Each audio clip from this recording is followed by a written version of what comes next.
اعوذ باللہ من الشیطان الرجیم بسم اللہ الرحمن الرحیم وبہ نستعین۔ اللہ تعالی ہم سب کو تعلیم و تعلم کی توفیق عنایت فرمائے۔ یہ الموجز دوم میں نے کچھ عرصہ پہلے پڑھایا تھا، پھر کسی دوست نے تذکر دیا کہ جزء دوم کے 16ویں اور 17ویں درس کے بیچ میں کچھ عبارت رہتی ہے، تو اس برادر کا شکریہ۔ اور اسی طریقے سے جو احباب یوٹیوب پہ میرے درس سنتے ہیں، تو اگر ان کو کوئی کمی بیشی نظر آئے، کوئی عبارت کم ہو، کوئی درس کم ہو، اگر وہ مجھے پرسنل پہ بتائیں گے تو میں اللہ تعالیٰ سے دعا گو ہوں کہ اللہ مجھے توفیق دے اور زندگی دے کہ میں وہ کمیاں پوری کر سکوں۔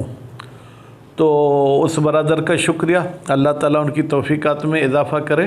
اگرچہ یہ جو عبارت رہتی ہے میں نے اس کا خلاصہ 17ویں درس میں سنایا ہے، لیکن عبارت نہیں پڑھی، تو اس میں کچھ سستی طلاب کی بھی ہو سکتی ہے کہ استاد اگر ایک صفحہ چھوڑ کے آگے جا رہا ہے تو ان کو تذکر دینا چاہیے، اور پھر یا ممکن ہے کہ یہ ریکارڈنگ ہماری رہ گئی ہو اور میں نے پڑھایا ہو۔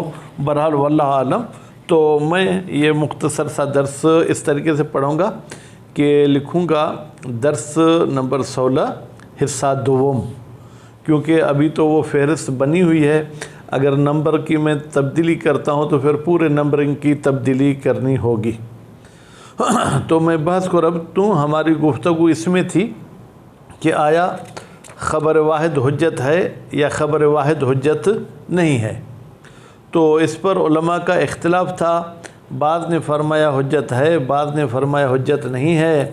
وہ علماء جو کہتے ہیں کہ حجت ہے، انہوں نے اپنے نظریے پر اور اپنے سوچ اور قول پر جناب استدلال کیا ہے ادلہ اربعہ سے۔ ان ادلہ اربعہ میں سے سب سے پہلے انہوں نے استدلال کیا ہے آیت نبأ سے۔ آیت نبأ کا نچوڑ یہ ہے کہ اگر فاسق تمہارے پاس کوئی خبر لے آئے تو تم اس کی جانچ پڑتال کرو، اگر جانچ پڑتال نہیں کرو گے تو تم ایسی قوم ہوگے جو جہالت میں جا کے پڑو گے اور پھر اپنے کیے پر تم پچھتاؤ گے۔ تو اب اس کا استدلال اس طریقے سے کرتے ہیں، کبھی مفہوم شرط سے کرتے ہیں، کبھی مفہوم وصف سے کرتے ہیں۔ مثلا مفہوم شرط سے کیسے کریں گے؟ ان جاءکم فاسقون، تو یہاں پر جناب موضوع ہے مجیء فاسق، اور اس کی جو ہے کیا ہے جزا کیا ہے فتبینوا، تو پھر تم اس کی جانچ پڑتال کرو فرماتے ہیں۔ تو اب منطوق میں موضوع ہے مجیء الفاسق۔ اب جب فاسق نہیں آئے گا تو پھر اس کی دو صورتیں ہوں گی، یا تو بالکل کوئی خبر ہی نہیں آئی، نہ عادل لے آیا نہ فاسق لے آیا، یا ہم یہ کہیں کہ عادل خبر لے آیا تو وہاں بھی عدم مجیء الفاسق کہیں گے۔ تو جب فاسق کی خبر کہتے ہیں کہ جانچ پڑتال کے بعد قابل قبول ہے، اور عادل کی اگر ہم کہیں کہ اس کی بھی جانچ پڑتال کریں، پھر تو عادل اور فاسق میں کوئی خبر نہیں، فرق نہیں۔ اور اگر ہم کہیں کہ عادل کی خبر ہم سرے سے قبول ہی نہیں کریں گے، پھر تو جو ہے کیا ہے گویا کہ عادل اسوأ حالا من الفاسق، یہ فاسق سے بھی زیادہ بری حالت والا ہو گیا۔ تو نتیجے میں ہمیں عادل کی خبر ماننی پڑے گی، اور یہی ہم کہنا چاہتے ہیں کہ اگر خبر واحد کے راوی عادل ہیں تو ان کی خبر ماننی چاہیے۔ اب اس بات پر مصنف یعنی آگے جعفر سبحانی حفظہ اللہ اعتراض کرتے ہیں کہ بھائی مفہوم شرط کے لیے شرط ہے کہ منطوق اور مفہوم کا موضوع ایک ہی ہونا چاہیے۔ اس آیت میں منطوق کا موضوع ہے مجیء الفاسق، اور مفہوم کا آپ موضوع لے رہے ہیں مجیء العادل، تو موضوع جب الگ ہو گیا تو یہاں پر مفہوم شرط کی کوئی حیثیت نہیں ہے۔ نتیجے میں مفہوم شرط کے ذریعے آپ نے حجیت خبر واحد کو ثابت نہیں کیا۔ اچھا، پھر یہ مفہوم وصف کے ذریعے استدلال کرتے ہیں، کہتے ہیں وہ کیسے؟